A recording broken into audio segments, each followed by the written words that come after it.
Hello students, welcome back to my channel. So in this video I am going to explain about the sangam age, right? So in your class 9 ICSE history syllabus, this is mentioned as chapter 5 and one of the important lesson. So in this lesson we are going to discuss about that Tamil literature. So what about the Tamil literature and also some of the South Indian kingdoms also mentioned here. So regarding that Pandyas, Cheras, Cholas. So what about the important rulers of that Pandyas, Chelas, Cholas and Cheras, Cholas. So and also what about their contributions and what about their administration system, and also they mentioned about the society of that Tamil regions, and also what about the occupations of that all the part mentioned in this lesson. So in this video I'm going to explain it in very simple language, so it will become very useful for your exam preparation. So without skipping my video, watch till the end and get benefit from this video. So let us begin about that Sangam age. So before going to discuss about that other different topics mentioned in your syllabus, so first we can go through the introduction part to Sangam age. So introduction to the Sangam age I mentioned here. So Sangam age was an important period in the history of South India. So I already told you. So this Sangam age totally belongs to the South Indian history and South Indian kingdoms and all, right. So it is generally dated from 300 BCE to 300 CE. So 300 BCE, this BCE before Common Era, CE Common Era. So what they mentioned here regarding the Tamil literature or the Sangam age here means from that BCE period to it connected to the part of CE Common Era also. So the term Sangam means an assembly of poets and the scholars. So why we called it as Sangam age? See, in that South India, here they didn't highlight the part of that different dynasties and all. So what they highlighted in this lesson means regarding the literature work, regarding the literature, rich source of the literary works and all. So that rich source of literary work has emerged during this time, during the part of 300 BC to 300 CE means. So that's by the different poets, different authors, different scholars and all. That's why that Sangam called it as, or Sangam means an assembly of poets and the scholars. So assembly of poets means many different poets gathered and they started to frame, they started to do the literary works on that time. So that age we called it as the age of Sangam or Sangam age. So what about that, which kind of the literature work promoted on that time? See, I mentioned here. So Tamil literature flourished during this period. So they has given preference to the Tamil literary work or Tamil literature work. So the region of Tamilakam covered present day Tamil Nadu and nearby that area. So totally the story or the syllabus focused on the region of Tamil Nadu regions, present day Tamil Nadu region. So that Tamil Nadu region was ruled by three most important kingdoms and all. So that kingdom name only we mentioned it as Cheras, Cholas, Pandyas. So they were the major rulers on that time, where it is in the part of South India, especially in the region of Tamil Nadu and nearby areas. So agriculture was the main occupation of the people. Trade and commerce also developed significantly, means agriculture already set it as the major occupation. So with the part of agricultural activities, they involved or engaged in the part of trade and commerce or trade and commercial activities also. So South India maintained trade relations with Rome and Southeast Asia. So from here to, from South Indian region to, they had trading connection with the part of Roman region and also Southeast Asian region also. So this period is known for its rich literary and cultural achievements. So Sangam age means that itself. That was the age of rich literary work and the cultural achievements done by different poets and the scholars. So this only we called it as the Sangam age. So I hope In this slide, I mentioned about the introduction part and I explained it in simple language. I hope this is clearly understood for you. So let's move to the sources to study about the Sangam age. So which are the most commonly, we know that sources are very important to study about the history. So without sources we can't know about the historical periods or historical incidents, right? That's why so different periods has some of the different sources and all. Very good example, in previous video I explained about Mauryan Empire. So what about the sources for that Mauryan Empire? So most commonly we discussed about that Arthashastra, Indica, Ashoka's edicts and all, even some of the stupas. So these all considered as one of the rich sources to study about the Mauryan Empire. Like the same, when we are going to know about the Sangam age, we must have some of the sources. That's why different literary work composed during the Sangam age, right? So that all providing information about the Tamil literature and also history of South India. So let's begin. That's one by one we can discuss about the sources of Sangam age. So sources of the Sangam age, right? Say, Sangam literature is most important source of information, means by the help of that literary work, literature of Sangam age, we are getting lot of different information about the Sangam age or the South Indian history. So, Ethuhokai and the Pattu provide valuable historical details. So, that's not mentioned in our syllabus most commonly. So, you can skip this sentence. So, next one, Silapadikaram and Manimekalai are important Tamil epics. See how in here we are believing that Ramayana, Mahabharata, these all are one of the most important epics, right? Sanskrit, written in Sanskrit language. Like the same Tamil epics, when we are going to talk about the Tamil epics, so Silapadikaram and Manimekalai are very important Tamil epics. So what about that Silapadikaram? Actually that was one of the story of that Kannagi and Kovalan. So what about that Kovalan story of that Kovalan, one of the king, and what about that dedication of Kannagi? So this all mentioned. Actually it was written by Ilango Adigal, right? So he written that Silapadikaram and Manimekalai also, another one of the important Tamil epics. So Tamil and Brahmi inscriptions also help historians to understand. Most commonly, see, inscriptions are very important source to know about the history on that time. So historical periods and all. So Tamil and Brahmi inscriptions. So Tamil and Brahmi inscription means nothing. That inscriptions were carved in both the language. One is Tamil language and another one is Brahmi script. So that inscriptions are so providing very useful information to understand about the Sangam age. So next one, archaeological excavations have revealed pottery and tools. See, archaeological, so most commonly source of history means different kind of that, majorly two different kind of sources we have to know about the history, right? So one is literary sources and another one is archaeological sources. So literary sources, this is providing information about that literary work and written format. So by reading that we can get some of the informations and all.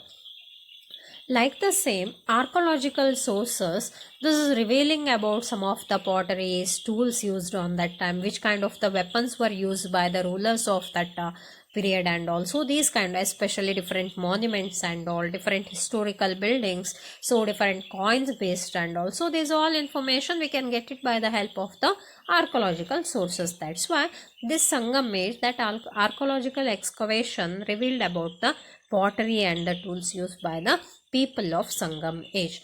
And coins discovered various sites provide the economic information. So when they discovered the coins, it provided the information about the economical matter of the Sangam age. So Roman coins indicate overseas trade relations. So some of the Roman coins also found in the part of Tamil region or the South Indian region. So by the help of that Roman coins, what we can understand, overseas trade, correct?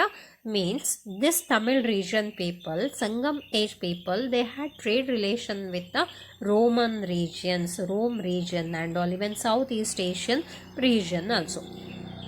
So next one, foreign travelers and writers mentioned South Indian trade. So whatever, especially that writings of the foreign travelers, foreign writers and all, that's also played very important in the part of sources or to provide the information, historical information and all. So they mentioned about the South Indian trade. So which kind of trading activities was existed during the Sangam age, like that. So next one I mentioned about that megalithic burials, correct? So later in next slide I'm going to explain about the megaliths and also these burials provide the evidence about the social custom. So which kind of the custom, so which kind of the traditions followed by the Sangam age. So these all matters from where we can get it from the or by the help of the megalithics. So these all different sources help us to know about the Sangam age or help us to study about the, or help us to getting knowledge regarding the Sangam age. So that two different sources mentioned in your syllabus. One is Tirukkural and another one is megaliths. So both also I'm going to explain about that both in next slides. So till the end, without skipping, watch that and get benefit from that. So I hope what I'm explaining in simple language, simple English, all are catching it, all are understanding it very well, no? So I need to know about that if you are understanding or if you are facing difficulty not understanding my teaching. So please comment me. I will see that or I will read that all the comments and I'm going to, if some of the changes need in my teaching, means in next videos I'm going to make changes in my teaching style also. Okay, yes. So next we can discuss about the Tirukkural. Yes, Tirukkural, right? So Tirukkural was written by poet Thiruvalluvar. Say this name and this work is very important. So poet name is Thiruvalluvar and famous work name is Tirukkural. For your MCQ main question, MCQ main or one word question, 1 mark question, no, this is very important. Don't skip this, okay? So it is one of the greatest work of Tamil literature. So most commonly, this is one of the greatest Tamil literature, greatest work of the Tamil literature. So it contains nearly 1330 couplets and also divided into 133 chapters. So in that 133 chapters, so which are the topic it consisted means it teaches moral and ethical values. So moral and ethical values it teaches to the society regarding the moral values and the ethics. So that is very important source of Tamil literature.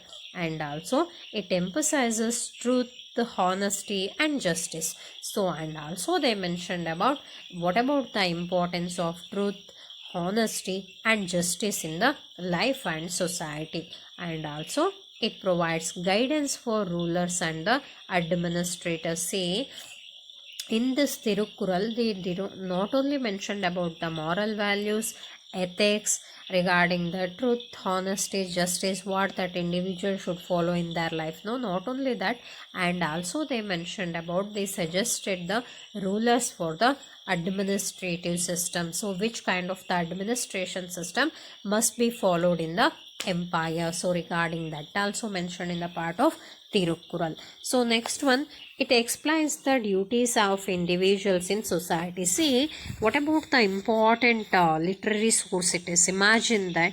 So each aspect of that covered in the part of Tirukkural itself, mentioned about moral values, ethical values, truth, honesty, justice and guidance to the administrative matters and all in between of that. And also they mentioned about the duties of individual in society. So as a individual person, I'm living in the part of that Sangam age, means what about the duties and responsibility of individual person of the society. See, what about the intention of this book, what it representing here means, so proper maintenance of the society and the empire on that time. So if that individual person know his responsibility, means no corruption activities or corrupted activities in the society, Sangam society. That's why it mentioned about the individuals responsibilities also. And also it highlighted about the family life. So what about the importance of the family life, and also it is respected by people of all religion and the culture, so respected by the people of all religions. See, this book is not belongs to single religion and all, so it is completely respected by all different religions. So what are the rules and regulation, what are the guidance mentioned in that, so what are the duties and responsibilities mentioned in the part of that. So all different religion people also respected that and obey the guidance mentioned in Tirukural. That's why this is considering as one of the very important source of Sangam age. So next one, megaliths. Actually this is one of the archaeological source to know about the Sangam age. So megaliths are large stone burial monuments. So now only I told you this is considered the part of archaeological sources. So burial sites, actually burial monuments. So burial monument means like a grave, correct? So burial sites and all, tomb, burial site, actually they constructed with a part of stone slabs and all. So that's one of the very important. They are found in many parts of South India. So we can find at present also we can find these all megaliths in different parts of South India. So they were used for the burial purpose. See, what about the purpose of that construction of the megaliths means only for the purpose of burial purpose or the burial sites and all, like the tomb or the grave on that time. So many megalithic graves contain pottery. See what it represent here. Inside of that megaliths, it contained potteries and iron tools, weapons also discovered by the historians at present day. So what it represent about that means, so what about the style of pottery, what about the things used by the Sangam age people, and also regarding the agricultural activities and all, and also it mentioned about the weapons used by the Sangam age people. So these are all mentioned in a part of the megaliths. So next one mentioned about ornaments and household objects. See, even that ornaments and household objects also found inside of that burial site. So this is mentioning, representing about that which kind of the ornaments, which kind of the household objects used by the Sangam age people. And also these remains indicate the beliefs in life after that. So this we can highlight it. Why? Because see, in burial site means at present day, so without keeping anything we are going to bury the person's dead bodies and all, right? So that's one of that present day tradition and the customs here. So on that time, megaliths consisting these all different things like potteries, iron tools, weapons, ornaments, household objects means, so it is completely representing about the belief in life after the death. Means after the death also person need to live some kind of the life. That's why he required these all different things inside of the grave. So these kind of the belief had by the Sangam age people. That's why before going to bury the person, they used to keep these all different things used by that individual. That's why megaliths considered as one of the most important source, most important archaeological source to know about the Sangam age. So another one of that, they provide evidence about ancient technology. So what about the different technologies? So technologies means not modernized technologies and all, because that graves constructed with a part of stone slabs, right? Especially square shaped stone slabs used to construct that. So this is representing about the ancient technologies also. So they help historians to understand the social life. So at present day, archaeologists, historians and all, so they are visiting that, they are discovering the part of the megaliths and all, means by the help of that megaliths they can understand the what about the social life. Because of that contain the potteries, household objects and all, means nothing here. This is representing about the social life of the people. That's why we considered as megaliths are one of the most important archaeological sources to know about the South Indian history. So I hope till here I explained about introduction to the Sangam age and also two different sources to know about the Sangam age. So I hope you clearly understood the topic and did this video become very beneficial for your exam preparation. I requesting everyone to subscribe my channel, and those who are studying ICSE class 9, send it to your friends also. So share it, subscribe and comment me for next topic. So which are the topics you are facing difficulty, so mention me in that comment box. So I will read the comment and I will make next video on that difficult topic itself. So thank you everyone. Thank you for watching. Bye bye.